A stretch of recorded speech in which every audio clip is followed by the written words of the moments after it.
ازيكم عاملين ايه؟ النهارده بقى ان شاء الله هنتكلم عن اخر باترن يهمنا او اخر لاي اوت يهمنا، وهو المودلز لاي اوت.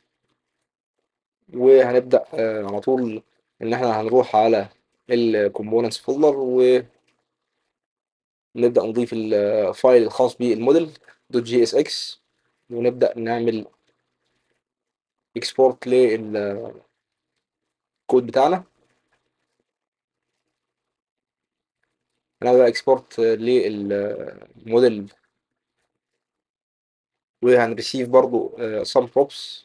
اول بروب معانا وهي الشيلدرن بروب، وهنبدا نريتيرن ال HTML كود بتاعنا او ال React components بتاع. كده كده ال HTML كود هو طالما احنا بنستخدم React طبعا، فال HTML كود ده كله عباره عن ايه؟ React components يعني. معلومه على السريع كده بحيث ان ايه الناس ما تلخبطش بين ال HTML كود وال React components يعني. جميل.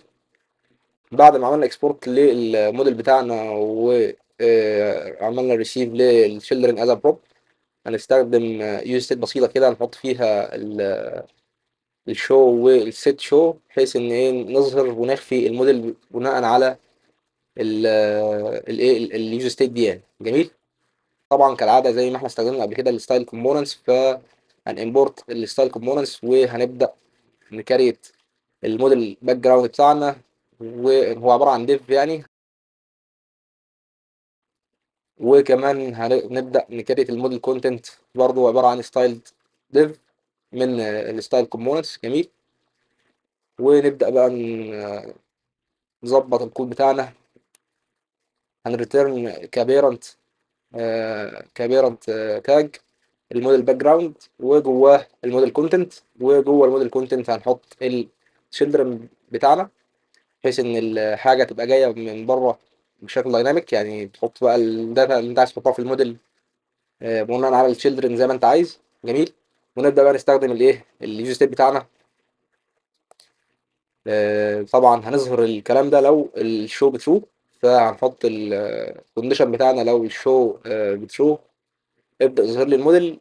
لو مش بترو، طبعا فينا غلطه ان احنا لازم نمسح الكيرلي بريس اعتقد.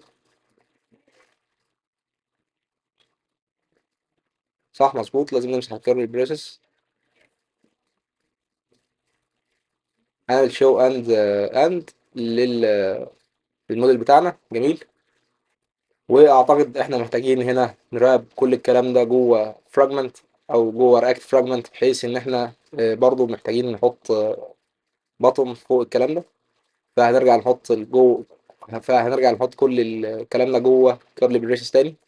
يعني دلوقتي احنا جوه في الرياكت فراجمنت، وهنبدأ نحط بقى ايه البطن بتاعنا اللي من خلاله نقدر نظهر الموديل. نحط الشو بطن بتاعنا، ونبدأ نستخدم ايه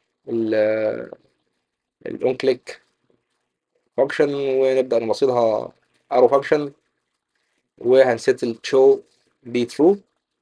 حلو. كده اعتقد لما تدوس على الزرار ده يبدأ الموديل بتاعنا يظهر. وهنحط لما ندوس على اي مكان في الموديل بتاعنا ايه يختفي، فهنحط لون كليك على الموديل. هنسيت الشو بفولس. جميل.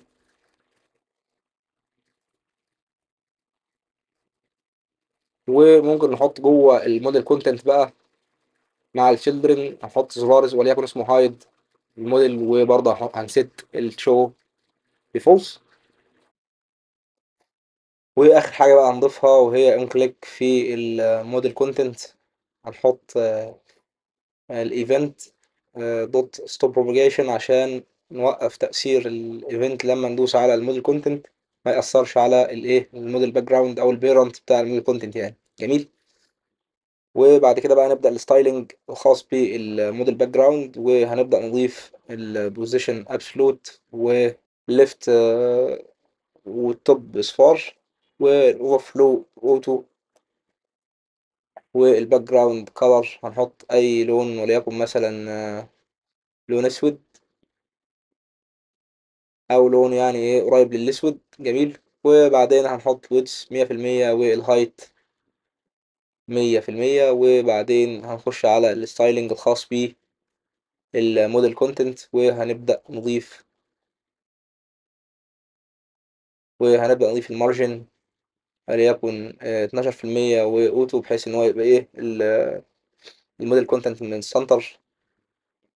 وبعدين البادنج 24، والباك جراوند وليكن لون الويد ده أشبه بالبرتقالي الخفيف. وبعدين آخر حاجة ويدز 50%. وبعدين بقى هنروح على الاب جي اس فايل بتاعنا، ونبدأ نمسح الريجولار ليست بتاع الفيديو اللي فات، وهنضيف الايه الجزء الخاص بالموديل كومبوننت بتاعنا. فهنضيف بقى الجزء الخاص بالموديل كومبوننت، وجواه هنimporت اللارج بوك ليست ايتم. هنرندر اول بوك ايتم في الليسته بتاعت البوكس. فهنباصي بقى دلوقتي البوك كبروب، وهنimporت المفروض البوكس داتا، وهنخليها ايه بوكس اوف الصفر، بحيث ان ايه ان احنا هنباصي اول كتاب في الليسته عندنا. فكده المفروض ان احنا عندنا الموديل كومبوننت جواه الشيلدرن بتاعه اللي هو اللارج بوك ليست ايتم اللي احنا كنا ضفناه في الفيديو اللي فات. وكل حاجة يعني اعتقد مرنة وسهلة، ومن غير ما نستخدم اي باكج او اي لايبراري او اي ام بي ام لايبراري يعني. جميل. فخلينا كده نبدأ نشوف الريزلت معانا في البراوزر. دلوقتي الزرار الخاص بالشو موديل اللي هو قدامنا هندوس عليه، هيفتح لنا الموديل وجواه اول كتاب او التفاصيل بتاعت اول كتاب. جميل. اللي هو المونجو دي بي ادفانسد، والبرايس والتايتل ونمبر اوف بيجز. وهنلاقي برضو ندوس على زر الهايد هيخفي لنا الموديل. واعتقد كل حاجه ان شاء الله كده واضحه. واعتقد كده احنا غطينا في الليسته دي حاجات كتير: السبليت سكرين لاي اوت، والليست لاي اوت، وازاي تهندل او تتعامل مع الليست بشكل مرن. واخر حاجه كانت معانا النهارده واللي هي المودلز. وان شاء الله هنبدأ إن شاء الله في الفيديو الجديد في لستة جديدة، وهي هتكون الديزاين باترنز الخاصة بالكونتينر كومبوننتس. فإن شاء الله أشوفكم هناك بإذن الله. مع السلامة.